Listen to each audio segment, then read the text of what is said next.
So, Cyberpunk 2077 came out nearly 5 years ago. I couldn't believe it myself, but yeah, the game has been around for almost 5 years now. Look it up if you don't believe me. And personally, I've been playing it for maybe 2-3 years. I actually bought it fairly recently. Now, whether you like Cyberpunk or not, you've got to admit it does great job at portraying a dystopian future, you know, the corporate-driven city, the technology that developed up to the year 2077. And the piece of tech that really stood out to me were the Cyberdecks. Now, there are two groups of them in the game. One is the cyberware you can, wear, and the other are these tiny little laptop-like computers you can find around the map. You can hack them to access crafting components for hacks and weapons. And while I might not be a hardcore cyberware gamer like most people, I really like quirky and compact computers, and that's the thing that caught my eye. In the beginning of Cyberpunk 2077, there's this intro sequence showing all kinds of things happening in Night City, presented as a news report. One of these scenes shows a group of netrunners hacking into an electrical network using these tiny cyberdecks. And me getting back into the Cyberpunk hype again, I thought to myself, damn, I really want to own a Cyberdeck. A little off-grid field computer you can take anywhere, do some hacking, ethical of course, on it, and you know, just have that cyberpunk vibe. And then it hit me. Wait, I'm a computer science student, which means I can build myself my own cyberdeck. And so I did. Kind of, but we'll get to that. First things first, we need to know what makes Cyberdeck an actual Cyberdeck. If you search Cyberdeck on Google, the first results will be Cyberpunk Wiki, the Reddit community r/Cyberdecks, and a website called Cyberdeck Cafe. The word Cyberdeck first appeared in William Gibson's Neuromancer in 1984, which is basically the birth of the cyberpunk genre. But in our real world, what actually defines a cyberdeck? According to r/Cyberdeck, these are basically portable computing devices with a retro-future flair. Sometimes, but not always, they can do more than just a normal laptop. And Cyberdeck Cafe says cyberdecks are artisan-crafted computers, often powered by single-board computers, with some kind of display and keyboard made in a cyberpunk aesthetic. Okay, so we know what defines a cyberdeck. Now we have to figure out what are we gonna do with it.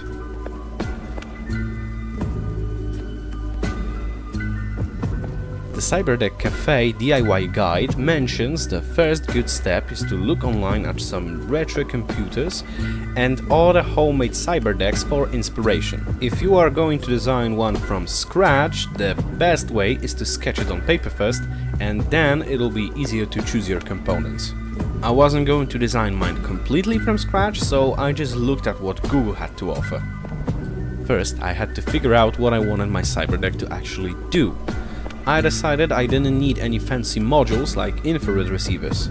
I wanted it as simple as possible, clamshell style like a laptop, a little computer I can take anywhere, but with the cyberpunk aesthetic. And the last thing I wanted was for it to be wearable. Now, I don't mean wearable like a vest or a backpack, though there are some decks like that, but something with a handle, like the Media Slab. Looking at Google results alone, there are so many ideas. Cyberdecks with detachable parts, clamshells, laptop-style builds, rigid brick designs that don't fold at all, and even some with a dangling screen attached to just a keyboard. Rough-looking, DIY, very much artisan-crafted computer. So knowing the functionality I wanted, I now had to figure out the looks. The most common DIY cyberdecks are built in rigid cases like a pistol case. Next up, power. And being a tightwad and definitely not a broke asshole, I went for the cheapest but decent parts I could find. And so I bought a Raspberry Pi Zero with header plus micro USB adapter, a 3.5-inch screen off of AliExpress, a bunch of necessary cables, the cheapest USB hub I could find, and a 50-watt power bank. Then came the housing.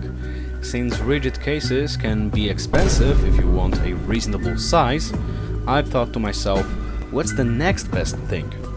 You're absolutely right, a toolbox. And so I bought a toolbox that fit my standards and got to work cutting out the little compartments.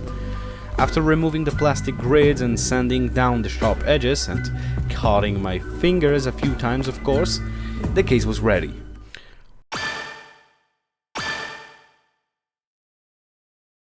Once the parts arrived, I tested the screen with a Pi by installing the correct drivers.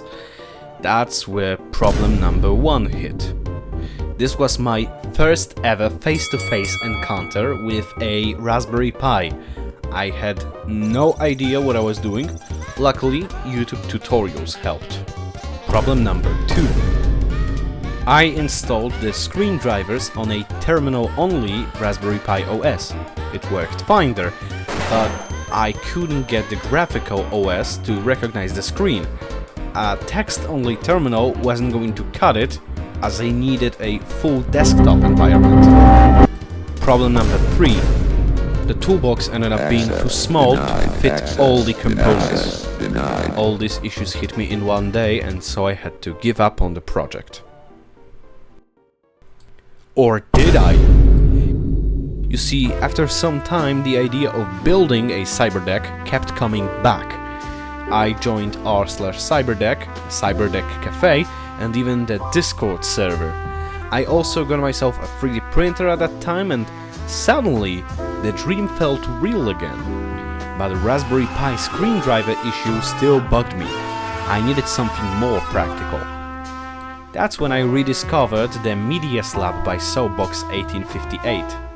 It had 2 things I wanted.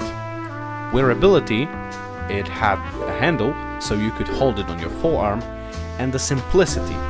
It didn't run on Pi at all. It was just a housing for a Galaxy Note 10 Plus. The creator of that deck said that while Pis are cool, he needed a full Windows and/or Android apps for his actual work. And honestly, he had a point. Phones today are small computers. With a keyboard and mouse you can do almost everything, spreadsheets, coding, your usual work stuff. And while I may not have skill with Raspberry Pis, I have a bunch of old phones lying around, and why not use them?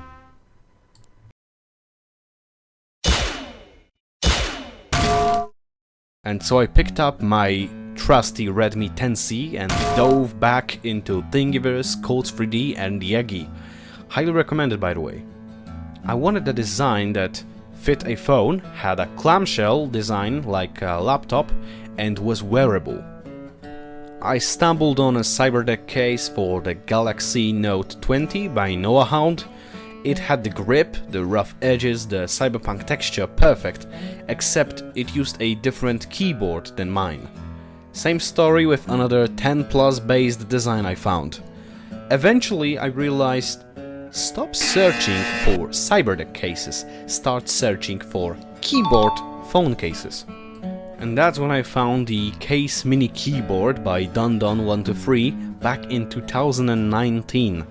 And it ticked all the boxes. The clamshell design with a hinge, space for a keyboard, a mount for a sling making it actually wearable. I struck gold. I edited the upper half to fit my Redmi 10C instead of the original Huawei design. Printed the parts, which actually took around 4 hours total, and started putting it all together. Then I hit a new problem. The hinge had no pin. No big deal, I thought I'll just 3D print one, except for some reason I couldn't print a simple stick, so I improvised. And you know what works as a hinge pin? A chopstick. Yup, a fucking chopstick. It actually fit pretty well, though a bit too long, so the ends had stuck out. I printed little plastic caps to cover them and glued everything in place as I didn't want to butcher the chopstick even more. After some trial and error with spacers, the hinge was good enough. A little wobbly, but it worked. After some time of using the device though, I noticed a problem. That phone loved to slip out. Changing the design, or even just the frame, wasn't an option because the hinge was basically glued shut forever. If I couldn't change what I had to add something. So I added a hair tie. Only temporarily though, don't worry. Later on I designed a small clip that holds the phone from both the top and the bottom. And yes, it totally worked on the first try. I definitely did not have to remake the model trial and error style. On top of that, it actually looks cosmetically clean, like it was part of the intended design. Honestly, it gave the whole thing a kind of DIY charm, like even the flaws became part of its personality. I added the keyboard on a Velcro so I can take it off anytime I want, slapped on some stickers and boom! My Cyberdeck was done.